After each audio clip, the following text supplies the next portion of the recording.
And it's true in life. If you're focused on it, it's probably going to happen. If you're focused on the bad outcome that you don't want, that's probably the one you're going to get. So you focus on the thing that you do want. And then there's physiology, which is probably the easiest one to trigger an emotional state change, because you can just change that very easily. Sometimes it's hard to change your focus. It's hard to not be focused on the bad outcome, on the consequences, on the negative. It's hard to snap out of that sometimes, or it feels fake whenever you try to focus on the opposite, but you're still feeling it. But your physiology is often the root of like creating state change. So if you think about whenever you're very happy and laughing and smiling like we are right now, having this exchange, like if I look at my hands, they're open. I'm pointing all over the screen and around the room. My hands are open. My shoulders are back. My head's up. My chest is out. I'm smiling. Overall, just like I'm happy. But if you think about when you're upset, when you're irritated, when you're frustrated, when you're depressed, when you're sad, whatever, when you're scared, you have a very different body language. Typically, you're closed off. Your shoulders down. Your head's down. You're more slouched. You don't have as good a posture. You're not as smiley, definitely. And so if you just change your physiology, you can immediately start to trigger like a domino effect, these other things that change your mindset.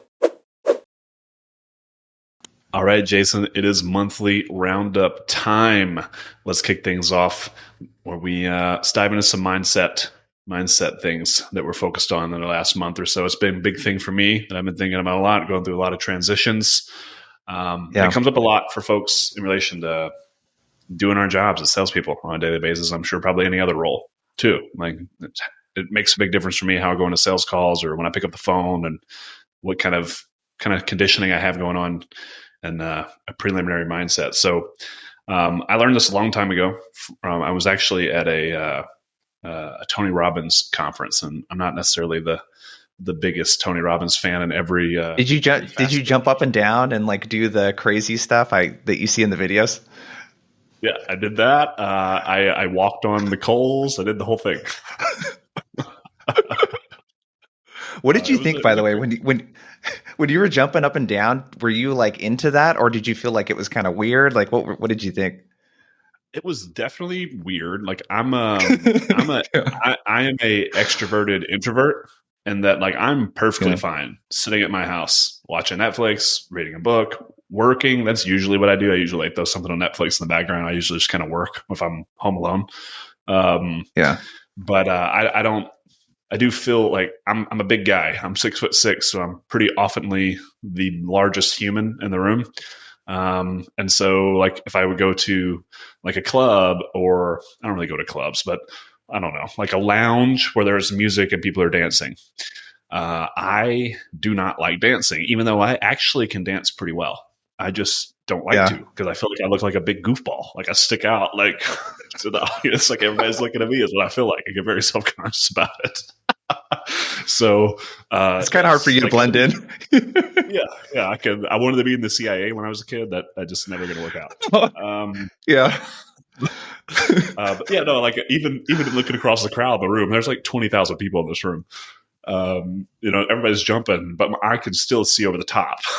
Standing flat footed on the ground. But I did it. Like I just like I want when I'm working with someone and coaching someone, I want them to like commit and do what I'm asking you to do, because like you have to like fully commit. Just most people could jump higher than they think they could jump. If you just really commit to making the jump, it's like when you're scared and you don't do it and you don't fully commit. That's when you like catch your feet and trip and fall and bust your face. But if you were just committed, you would have made it. And so I did not want to go to this thing. My ex-wife actually made me go to this thing. And so but if I'm going to go spend money on it, it's like $1,000 a ticket or something. I'm going to commit and get the most out of it that I possibly can, because I don't disagree with that. I didn't want to go because I don't believe in the fundamentals.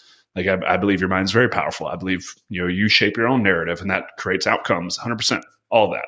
I just felt that I was at a place where I know all these things already that he's about to teach. So I didn't feel like it was going to be worth $1,000.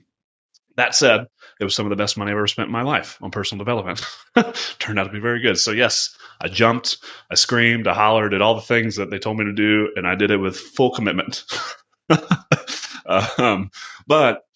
outside of that, he talks to a lot of frameworks And I think around mindset, like a lot of what comes into play is like your emotion in the current moment affects your current mindset. So think about, if probably everyone listening can relate to like going through a breakup. And when you go through a breakup, it's very easy to be like very depressed because you're thinking about what you lost, how much you miss this person, or you have certain triggers that happen where like maybe every Friday night you went and did this thing and now it's Friday night and you actually may have been subconsciously thinking about after work going to do this thing. And then that time comes and then it like hits you and now you're upset and sad and affects your mindset and people get in the spiral. Same thing happens in business. People can never start their business because they're too like they get caught up in this thing and it makes them depressed or angry or frustrated or sad or feeling insignificant. The same thing happens in sales. We get too caught up with like worry about saying the perfect thing and I'm not good enough. Like I went through a little bit of this when I transitioned over like being full time with you of calling these VPs of sales. It's like, oh shit, like I'm the sales trainer now. Like I better make sure I do all the right things. I don't fuck up, that kind of thing. This is always helpful. In any moment that you're going through a hard mental state or you're having an emotion that is not conducive to the outcome that you want, there are very practical steps you can take to control your emotion. And one of the things that I don't even think it came from Tony Robbins, like he got it from somewhere. He's pretty transparent about that and that this isn't his original thoughts. He's like compiled all this information in a digestible way. So I don't know where it originally came from. So credit to whoever. But there's like 3 things that control your emotion at all times. And those 3 things are your language. So what are you saying? Are you saying that I'm not good at cold calls? Or are you saying that like I'm trying to be better at cold calls? Because they're 2 different mindsets. Are you saying, I'm not going to hit my number? Or how can I hit my number? Those are 2 different mindsets. So your language is a big one. How do you talk about yourself? Inside the moment and around, other times, just any other time. And then focus. That's like internal talk. So things you don't verbally say, but you're thinking. So someone answers the phone and says, who? After you give your opener. And it throws you off. And now you're like thinking in your head, oh, this isn't going to work. This is skeptical. Blah, blah, blah. And then that's how you start to sound because it's influencing your emotion and mindset. And they hear that and pick up on that. It influences outcomes. So language, focus. Another good example for focus is they did a big study on this actually. I don't remember who did it. It was like something to do with the police. They were doing like driving tests. My father is like major state police, so I get to hear all these things. They did a test where they had people go around curves, and on the curve they put this like some sort of obstacle. I don't remember if it was a big yellow thing that would stick out in the road a little bit that you had to maneuver a little bit further to the right. Instead, like you're bending to the right in the road and you had to stay away from the rail a little bit or it was sticking out, it would like catch your tire. And they put like several hundred people through this track and they tracked like where they were looking, like where on the road they were looking with their eyes, not like how they were turning the vehicle, just like where they were looking. And what they found is every single person that was focused and looking on that obstacle hit it every single time. Yeah. Every single time they hit it. And the person that was looking the other way went around it every single time. That's when people that are really good driving instructors teach you to look around the corner of where you want to go, not right in front of your car. This is incredibly true for like motorcycles, I think, which is what the example was here, but it's also true in a vehicle. And it's true in life. If you're focused on it, it's probably going to happen. If you're focused on the bad outcome that you don't want, that's probably the one you're going to get. So you focus on the thing that you do want. And then there's physiology, which is probably the easiest one to trigger an emotional state change because you can just change that very easily. Sometimes it's hard to change your focus. It's hard to not be focused on the bad outcome, on the consequences, on the negative. It's hard to snap out of that sometimes, or it feels fake whenever you try to focus on the opposite, but you're still feeling it. But your physiology is often the root of like creating state change. So if you think about whenever you're very happy and laughing and smiling like we are right now, having this exchange, like if I look at my hands, they're open. I'm pointing all over the screen and around the room. My hands are open. My shoulders are back. My head's up. My chest is out. I'm smiling. We're all just like, I'm happy.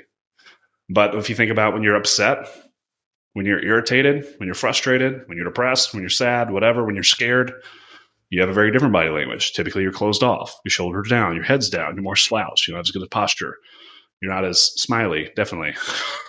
And so if you Yep. just change your physiology, you can immediately start to trigger like a domino effect, these other things that change your mindset.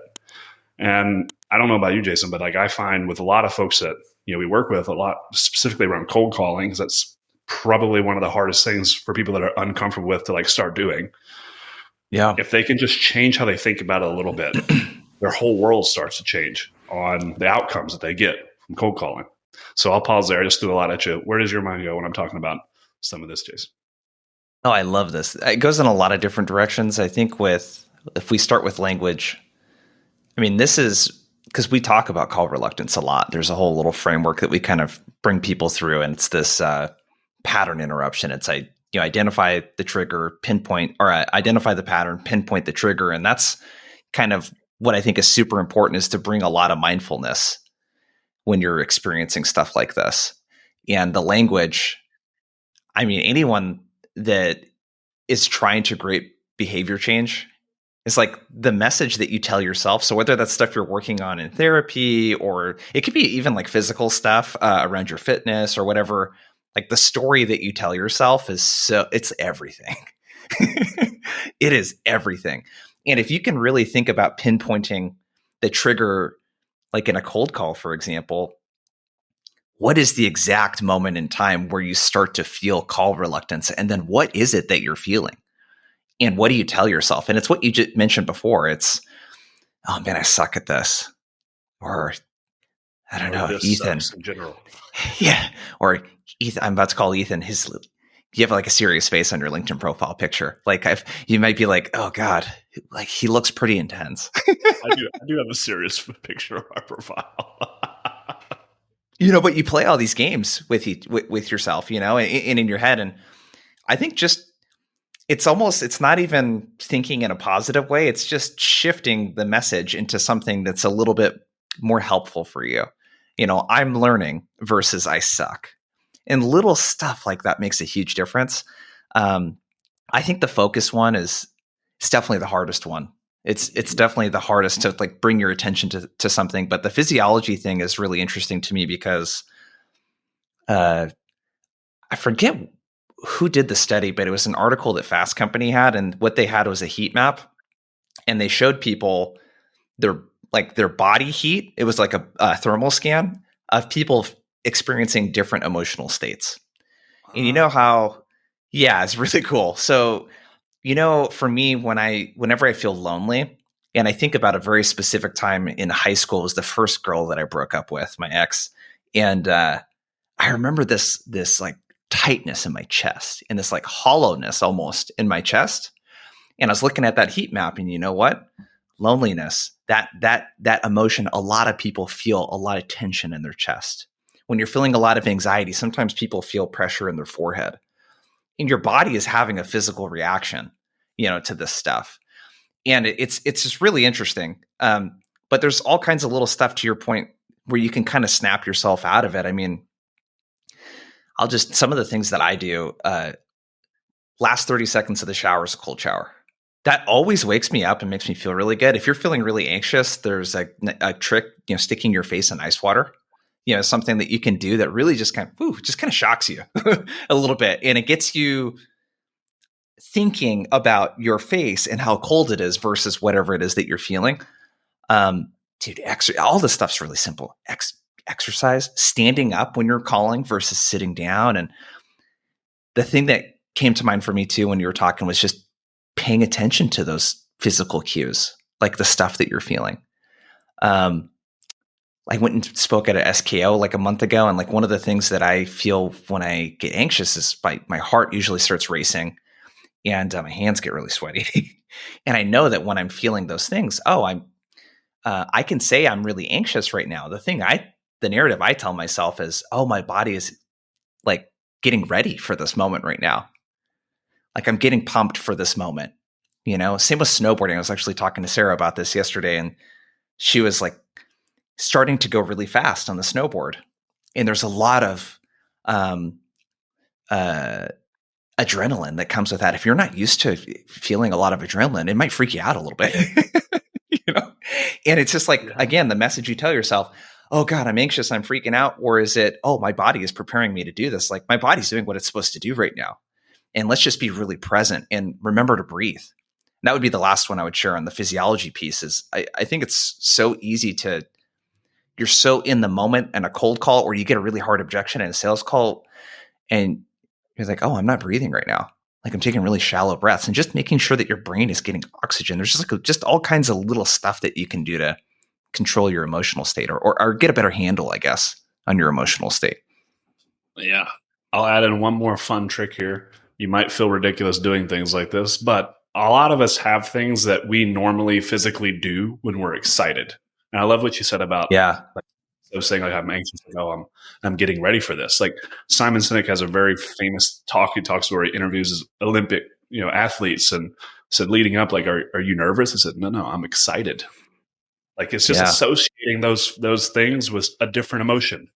And that's just a mindset switch. That's all that is. It's the same feelings, the same things are happening in the body. It's just what you're telling yourself it is. What story are you telling yourself? But on the physiology piece, maybe you're in an office. I'm at a WeWork. I don't have an ice bath or something I can go like splash my face with cold water or anything right here at the moment. Like, I have a little office and space. And but most of us, like, think about, I don't know, if you were a kid and you played any type of sport, or even if you didn't play sports, if you competed in any sort of mental or physical thing, you probably had something that, like, when you won, that you did. Maybe that was just like, put your hands up and like, you won. You're excited. Or, if you're an athlete, you did something. Maybe you see all the folks in golf do the jab. Oh, yeah, a little fist, whatever that physical movement is. When you have a win, if you just do that, if you're feeling down, just like do that movement, like you just like with really, again, commitment, like it just happened. Like a win just happened,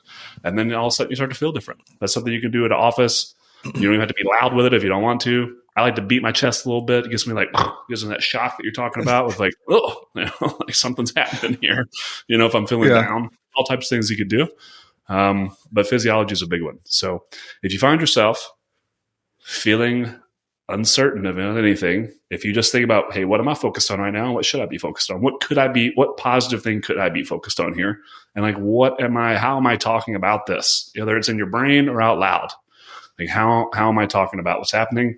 And then, like, what does my body look like right now? Do I look like a happy person? Well, how could I look like a happy person? And if you just do those things, this isn't something you'll have to keep going through. You're conditioning yourself. An Olympic athlete doesn't have to get and tell himself, I'm excited, I'm excited, I'm excited, I'm excited. They just get excited because they've conditioned themselves to feel excited in that moment. So if you have trouble making cold calls, for example, if you just condition yourself to be like, hey, I'm going to learn something today. Whatever that thing is, whatever the simplest version of positivity that you can think about this. And if you just start doing those things and think about, what am I focused on? How am I talking about this? And what does my body look like and feel like? And make it look like it does when you're happy. All three of those categories. And your emotion will change. And if you keep doing it, you don't even have to go through that exercise anymore. It will just happen over time. It's just like people who work out. It's really hard when you get started. It's a pain in the ass to get up and go to the gym. But once you get in the routine of doing it and you get conditioned to it, now your alarm goes off and it's like, oh, time to go to the gym. You just get up. It's no longer even a discussion you have yourself. You just get up and go to the gym. It's just conditioned. Same thing. Yeah, it becomes a part of your identity. Yep, it just becomes habit, becomes a part of your identity, your value system. I think this is what we're talking about right now is very simple. It's obviously very hard to do, but it's the key to doing repetitive shit that is required to be successful in any kind of endeavor. Is this stuff. I mean, what do we say at the beginning of all trainings, right? Everything we're about to talk about is incredibly simple. It doesn't mean it's easy, but it's incredibly simple. Exactly. Awesome. Okay. Well, shifting gears for mindset, I think I like to talk a lot about productivity. It's something that I work on a lot. I have struggles with staying focused on certain topics or certain tasks, and notifications go off and I get distracted. And so one thing I find very helpful is how I leverage like reflection time. And we just recently did a monthly reset with the folks in Outbound Squad. Those are awesome. And I thought some of the things, some of the direction, Jason, that you took last month, I really liked a lot. So I thought it might be helpful to talk a little bit about like how to make sure when you're going through quote unquote reflection time, we're being productive with that time. So actually I want to flip this to you and let you start this one off. When you think about like, in the terms of like the monthly reset, when we went there, or even if it's like a weekly thing, what are some of the principles you think about around kind of really benefiting and maximizing that time when you're actually reflecting? And then I want to talk second layer, if you want to go into it, is, okay, we did this. How do we make sure we commit to these changes that we said we're going to do? So whichever way you want to start. Yeah. I think the concept for me, what I always found with goals, I mean, I think Inc.com has a stat around 91% of people don't follow through with their New Year's resolutions. And it's usually by February, they've already stopped. I mean, you come from gyms. You probably saw the rush in January, and then people don't show up the rest of the year, basically. My sales pitch every January. Yeah. And you start to think about these goals that people set. And I think one of the things that's really tough is if you don't course correct on a very regular basis, you'll find that you're just veering way off from your goal. And you're also just not thinking about it enough. And I think what happens in sales is we tend to think about whatever the time frame is of our quota, whether it's monthly or quarterly, is the time frame that we tend to think in. We don't course correct along the way. So what we started doing in Outbound Squad was monthly resets. I recommend doing a miniature version of this on a weekly basis as well. And it's really built around something very simple that they do in the agile methodology. So if people are familiar with like software development and stuff like that, they do these agile sprints. It's like a 2-week sprint. We try to accomplish one thing, and it's built around every 2 weeks, we're going to reflect on what we want to start doing, what we want to stop doing, and then what we want to continue doing. And that's the whole philosophy around this. So I recommend that on a weekly basis, block out 10, 15 minutes at the end of the week to do a start, stop, continue. And it's, hey, what do I need to start doing to serve me in my goal that I'm not doing right now? What do I need to stop doing? And oftentimes, I think for a lot of people, it's who you were spending time with. Who were you spending time with? What kinds of activities? Like literally look through your calendar. What do I need to stop doing? And then continue. What's working really well for me that I want to continue to do? And mindfulness has kind of been a theme today that we've talked about. It's just being more mindful about the stuff that you're doing. And then we extrapolated that out over the course of a month. And there's a couple interesting questions that we asked. This was not in the monthly reset, but this is in the Career Corner conversation that we did. And I love this framework, regret minimization. It's Jeff Bezos talked about it a lot back in the day. And it's basically, if I were to look back on this moment 10 years from now, what am I most likely to regret? And a lot of the data around regret shows you that people mostly regret stuff that they didn't do. It's not stuff that they did. It's taking the risks. It's following through. It's, actually setting the goal and taking action towards achieving. It's usually stuff like that. It's not asking out that person that you wanted to ask out, not quitting your job to start a business. It's stuff like that that people really regret. And then the other thing that I like to do too, this is a really interesting one, is I got this from a coaching group I was in. It's let's look into the future. If you didn't hit your goals next month, what would be the reasons why? And what could you do to prevent that from happening? And what you're trying to do, again, is bring some mindfulness. You know yourself better than anyone else does. What are the things that you tend to do to procrastinate or put off stuff or get distracted or whatever it might be? And what are the systems and like safety rails that I can put in place, the bumper guards, so to speak, so that I don't do that? So I would recommend some sort of weekly reflection that you do 10, 15 minutes at the end of the week. Do something on a monthly basis and definitely do something on a quarterly basis as well. And you want to course correct over the course of a year. I think the last part of this is I cannot tell you how many people, even just in their personal life with goals, a month will go by and they haven't had any awareness of their goal or made any progress on it because it wasn't top of mind for them. Other stuff came up. So if you want to be even more intense, I don't do this all the time, but I do have a whiteboard that's like, it's got $5 million written there because that's what our 3-year goal is. That's what I want to hit in 3 years. It's just like reminds me like, here's the thing. oh, we're going to simplify our business and create a platform. It's just a reminder for me, like when I look over there, cool, this is why I'm doing this, and this is what the North Star is. So bring that type of awareness and mindfulness into your kind of your regimen. And dude, the results are just insane when you start to do stuff like this. Yeah. That last bit there, I'm probably just going to leave most of that there because this is on the money. That last bit there is what I thought. What I loved most about that session is when we got into that part, because that's so. Maybe Tim Ferriss took this from someone else too, but Tim Ferriss has this similar. He calls it a.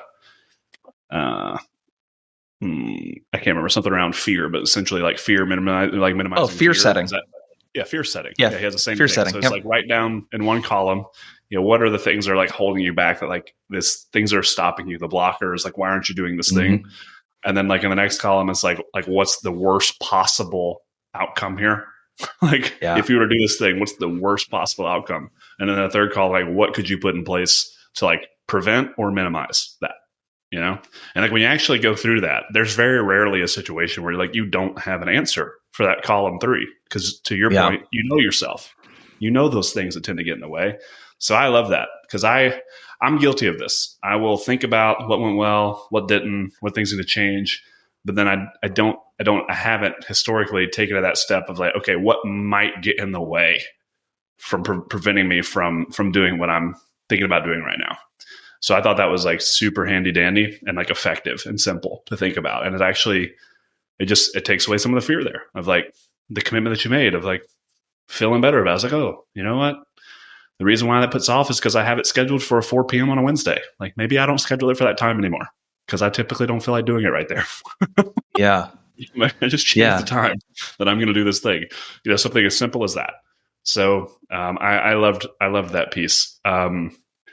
You made me think about something else. We were talking about the regret minimization, but neither here nor there. We're running out of time, and I want to have some other things I want to talk about today. So I'm going to do a little bit of a hard shift. So you got your mind right. We're thinking about productivity. Thinking about making some changes. Let's talk about outbound hacks, Jason. And one thing that's been coming up a lot with folks in the community this month is cold calls. Everyone's been wanting to talk about cold calls this month. I guess the cold calling is dead fad is over. It was never dead, but people are realizing it wasn't. And so now it's coming back and everyone's making cold calls.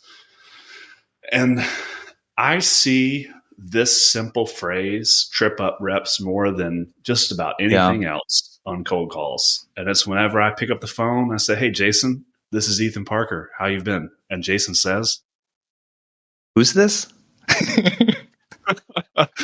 And then it's like you totally forget everything else that you were going to say or anything and just get so caught up. And I think the reason why I want to talk about mindset a little bit, I think it's a lot of because of assumptions you make of what that person is thinking, and it just throws you off. So first of all, if you put yourself outside of the sales situation, you put it outside of that, and you walked up to a total stranger in Target, and you wanted to understand, you wanted to find something, and you walked up to someone and you said, hey, do you know where this thing is? Very commonly, someone might say, I don't work here. Right? It's very reasonable that would be the response that someone would give you because they don't work there. And, you could be one of two people. You could be one person that says, oh, so sorry. Bye. Or you could say, oh, hey, yeah, I know. I actually just saw that you had that in your cart. So I thought usually this thing that I'm looking for is usually by that. And I thought you might know where it was. Could you just let me know where you got that thing at? And then now you have your answer and you can go find your thing. There's like one or two approaches you could take there. Same thing here. When you're thinking about cold calling someone, why would they say, who's this? Because they're missing some context. They just don't, it's not all together. Like you said your name, and they're like, okay, who's this? And I also want to clarify, Jason and I, you were chatting about this earlier. There could be lots of forms of this question. It could be, what's this about? Be who you calling with? What do you do? All of those types of questions fall in the same bucket. It's just simply the person on the other end of the line doesn't have a lot of context. Before I keep going, I'll stop, Jason, from your end when you're working with reps. Like, do you see the same thing I'm just crazy? Or does that not trip up your folks as much as it does mine? No, totally. And if you really think about it, if we get kind of meta here, sales is a game of context. Sales is a game of, and prospecting, it just happens to be really accelerated. The game is, how quickly can I provide context to this person? The context is, why should I care about this, and how is this going to help me? Right? Why should I pay attention to this is the question that you need to answer. So it's absolutely a game of context. And I would even argue that even if a prospect doesn't ask, who is this? Who are you? What do? You need to answer that question anyways. Yeah. I mean, it's if we want to get more meta, it's kind of like, why me is really where that's coming from. You're like, why are you calling me? Yep. That's kind of the question that needs to be answered. Right. So hopefully you have a really great script that is geared towards the customer and focused on them. If you're following our stuff and you're using a priority drop, in my opinion, there's no better way to cold call. But you already have what you're going to say next is going to give them context. We're simply just pausing to ask for permission because that's what we should do. They chose to answer the phone. We're doing our job. And now we're asking if, hey, can I have just a moment? And they say, sure, who's this? Or what's this about? If they ask you a question, that is giving you permission to answer the question as to why you're calling. And so the next things in your script are about to give them that context. So first, step one is like, relax. It's not a bad question. You don't have to. I would say it's good, right? I mean, because they could just say, I don't have time right now. But instead, they asked you, so who? Yeah. Yeah, like it's we talk about this sometimes, but then like we forget it in the moment. It's like any response is a good response. If you truly go into this with my goal is to start a conversation, then whatever they say to you is a W. Whatever they say to you, any form of not hanging up on you is a W. It's just how you handle it from there is where it goes. And so like relax, like smile even. Be happy about the fact they're asking, who are you? Because now they're essentially asking you to give them your quote unquote pitch. Please don't pitch on your calls. But they're quote unquote asking for it. So there is no greater form of permission they could give you than who's this? Or why are you calling? Or who are you calling with? All the same thing. So where you're gonna go next with your phone call is like, first of all, we need to acknowledge that. And there's a really simple way to do it. Like if you back to the grocery store analogy, if you walk up to someone and you say, hey, where's this thing? And say, I don't work here. The next thing you're doing is like acknowledging the fact that you know that. Oh, hey, Jason, or you wouldn't know their name, but that might get a little weird real quick. But hey, sorry, I realize you don't work here. I just saw personalization. Yeah. Like, so he says, who's this? Let's say, oh, Jason, hey, I'm sorry. We've actually never spoken before. So I'm just going to acknowledge that we haven't chatted before. I understand you don't know like who the fuck I am. I know that. Yeah. I know you don't know who I am. This is a cold call. You could say that if you want to. Hey, Jason, yeah, you got me. This is a cold call. Whatever you want to do, doesn't matter. It's just acknowledging the fact of like, it's totally okay that they're asking that question. So I personally like to go with something like, hey, Jason, yeah, absolutely. We've actually never spoken before. The reason I'm calling is, and then we're right back into the normal framework of a talk track that we designed. So from there, I'm going to insert why I called that person. Why you? I'm going to address that question they're really asking me is why me? Why me? Why are you calling me right now? Jason, I noticed that most of your sales team looked like around 75%. It's like 7 out of 10 of your folks are within 6 months of the role. And I saw that you're hiring some more AEs and your BDR department has gone down the headcount over the last 6 months. And usually when I talk to other folks like you that are leading a sales team that looks a bit like that, they're typically focused on one of a couple things. One is X, two is B. Curious, Jason, are either of those top of mind for you right now? I just answered their question, and I stuck to my script. We don't have to try to get crazy with this. That is all the context they need as to why you're calling and who are you. And in no part of that did I say, oh, I'm with Outbound Squad and we help reps turn complete strangers into paying customers, and pause, which is what most reps do. You ask, who's this? They say, oh, I'm with X company and we do ABC 123. And then stop. If you do that, you're going to get shut down 99 times out of 100, unless you happen to be calling the exact right person at the exact right time who was on Google 2 minutes ago looking for your services. Yeah. Which will happen a very small percentage of time. It'll happen and you'll get lucky, you know? And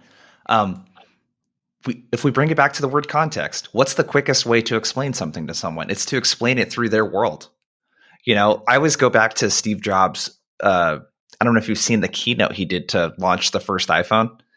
The way he explained the iPhone was through products people already understand. He didn't say, hey, this is the first touchscreen mobile phone and it has 3G or what. He didn't explain it that way. He said, hey, you know how like you have a phone, you make calls through it, and then you use something else to listen to music, and then you use something else to browse the web like your computer. Imagine if you had that all in one device. You know, and it's like, it's very easy because it's explained through the context of something that everyone already understands.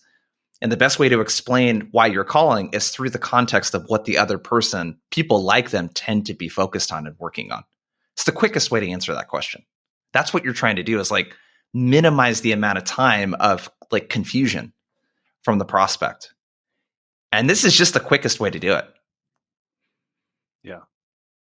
I feel like when I'm listening to call recordings that it just, people feel the need to like say so many things right there. I was like, no. You already had this thought through. You already had this thought through. Just stick to it. Just stick to it. Yep. Just to give the acknowledgement that I'm calling you out of the blue here, and stick to it because you already had this thought through. And the biggest thing, we're going to get in the nitty gritty tactical, is like stop answering that question with I'm this company, this is what we do. And then stopping. If you somewhat feel the need, if you're listening to this right now and you're saying, you guys are assholes, you have to tell people who you are, what you do. If you feel the need to do that, then you better have one quick sentence that says that, and you need to roll right into the rest of your script. Because you could still do what we're talking about right now. If you feel the need to answer that super directly, you could still say, hey, Jason, I'm actually with Outbound Squad. We help quotes around, outbound prospecting and discovery. I'm curious. I'm going to keep rolling. I'm not going to stop right there. So if you feel the need to go that route, the biggest thing is don't stop. You have to roll right into the context of why I'm calling, and let me tell you something that is more in your world that you care about, and let's see if you want to chat. That's it. That's all you got to do, and you will get past that. Anything you want to add there, Jason?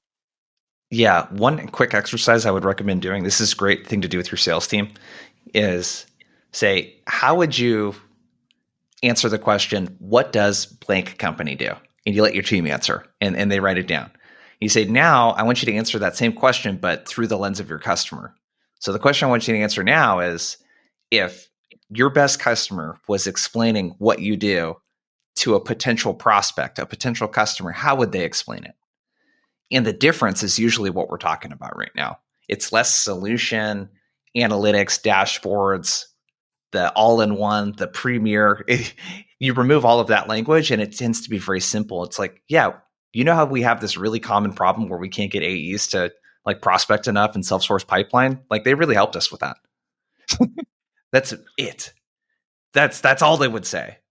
And that's dumbing the language down and speaking through customer voice is really where it's at here, is really where we're going. This fundamental thing applies through the entire sales motion. Through the entire sales motion. Love it. Well, we've covered a lot today, so I think we can call it a wrap for the episode for this month. But Jason, any final thoughts? Yeah, go check us out, outboundsquad.com. We got a bunch of free content there for you. Ethan and I both post content on a weekly basis on LinkedIn. You'll find a hub for that. Make sure to subscribe to the podcast, leave us a review, rating, all of that kind of stuff so we can get this in front of more people. And reach out to us on LinkedIn if there's some topics and stuff that you want us to talk about in these episodes. If I get enough people that hear this episode and message me and tell me that you also don't like my serious face on LinkedIn, I'll update my profile picture. So There's your challenge. There we go.